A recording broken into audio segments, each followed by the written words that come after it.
When they hit you, it sounded like a shotgun going off over the top of your head. I took 37 licks, my legs were shaking, and he said, "Look at me, boy," and he was smiling, he was grinning.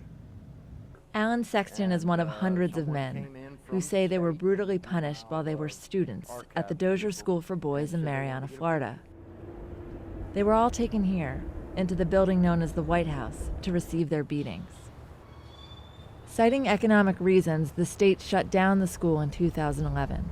The campus is now abandoned. The buildings are in disrepair. But stories of the abuse have led to an ambitious project to exhume the remains of boys who died while living at the Dozier School. These children came here and for one reason or another didn't ever go home again.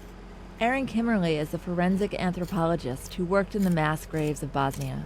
Now she's at Dozier, hoping to return the remains of these children to their families. In all of the cases that I've worked both locally here in Florida and internationally, it's about human identification, which is for families. And I think that that's what is a common denominator, is that you have siblings, parents, relatives asking for information for their remains back. And that's their right. It's a pretty basic right. Over the school's 100-year history, children die due to fire, flu, fights, and accidents. But there's no record of who's buried where. 55 bodies have been exhumed from the cemetery. Dogs and radar are being used to check other locations on the school's 1,400-acre campus. The goal now is to confirm the cause of death and identify the remains. On Tuesday, Kimmerly released a composite image of one of the boys buried in the cemetery. It was created using reassembled skull fragments. She also updated the list of relatives who have been contacted as part of the identification process.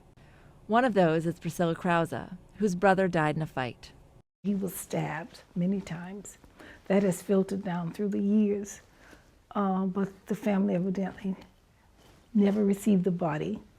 And in those days, 76 years ago, you didn't ask questions, a lot of intimidation. Family members and former students hope that the dig will provide answers about what happened here at the Dozier School. But some local residents say the truth about the cemetery is much less mysterious than it seems. The big misconceptions about the cemetery is that it was hidden or that these are mystery graves. Local historian Dale Cox says it wasn't uncommon for schools like Dozier to have on-site cemeteries, and that digging up the bodies is disrespectful. The cemetery has been a known part of the community for over 100 years. And most of the graves in the cemetery predate 1940. In fact, I think there are 3 from within the last 75 years. It's said that it's this lost, hidden mystery cemetery out in the woods, but it was never hidden. It had a fence around it, it was maintained, and we know who was buried in it. But for Kimmerly, it's not enough to know the names of the boys who were buried at Dozier. She wants to put those names with the right remains and ultimately send them home. Kate Daly, BBC News, Marianna, Florida.